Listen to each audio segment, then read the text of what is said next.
In the Red Sea, attacks continue. The Houthis have struck a US-owned vessel. It's called Gibraltar Eagle. Damages are low, but the message is clear. The Houthis will not stop, not unless Israel stops the war in Gaza. We've discussed the Red Sea in detail in the past few days. We've mentioned what's at stake. But tonight we're focusing on the Houthis. Who are they? Who leads them? And how are they taking on the US military? We'll answer the who first. Houthis are a Shia armed group in Yemen. It's hard to put a date on their founding, but most accounts say the 1990s. That's when the Houthis came into being. Their real name is different though. It's not Houthis.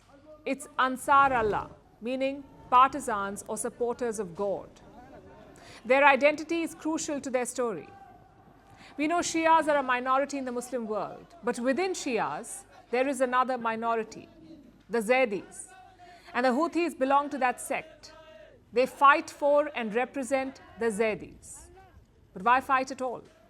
Let's take you back to Yemen, the Yemen of the 1990s. It was ruled by this man, Ali Abdullah Saleh. He was a soldier turned strongman. And his special skill? Corruption. Saleh ruled Yemen for more than 3 decades, and in this time he made more than $30 billion. It tells you how corrupt he was. So Zaydis revolted against him. They accused Saleh of stealing from poor Arabs. That's one reason why they're fighting. Another reason is religion. Through the 1980s and 90s, Wahhabism spread through Yemen. Now, Wahhabism is an Islamic school of thought. It's part of Sunni Islam. And this spooked the Shia Zaydis. They thought the Wahhabis would wipe them out, that their sect would soon disappear. So what did they do? First, they formed a political party, the Al-Haq Party. And among its leaders was this man, Hussein Badr al-Din al-Houthi. In 1997, he built a network for Zaydi youngsters. He called it Believing Youth. The mission was religious education and social welfare.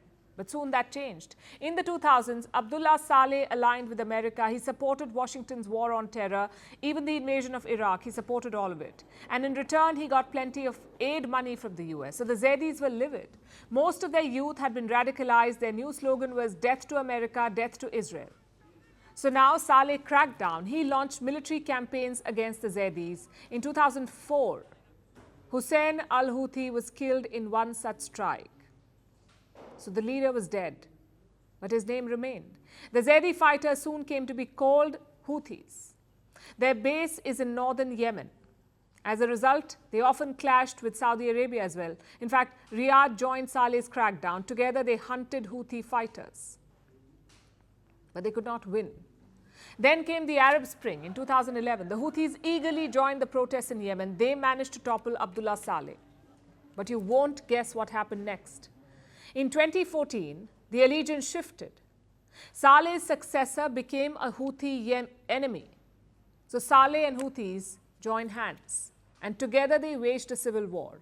In 2015, Yemen's capital Sana'a fell to the Houthis. They soon declared allegiance to Iran. Tehran gives them cheap oil, funds and weapons. In return, the Houthis irritate Saudi Arabia. That's the strategic equation at play. Of course, there is a Shia connection as well. Iran is the biggest Shia power in the world. The Houthis are a Shia armed group. It's a match made in heaven. Today, the Houthis control most of Yemen. They're led by this man, Abdul Malik al-Houthi. Now, very little is known about him. He's around 40 years old. Never stays in one place, never faces the media, and rarely meets foreign officials. Abdul al-Houthi is the brother of Hussein al-Houthi. At first, he was a battlefield commander, but after his brother's death, he took charge. And under him, the Houthis are more daring. They were tagged sites in Saudi Arabia and the UAE, and now they're taking on the US. But here's the million-dollar question. What do they want?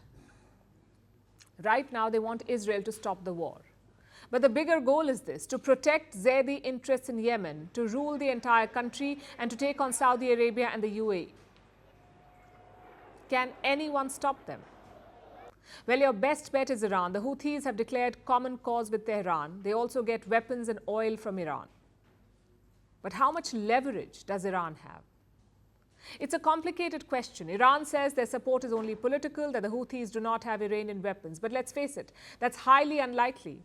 Houthi attacks require a level of intelligence and sophistication, the kind that Iran can give.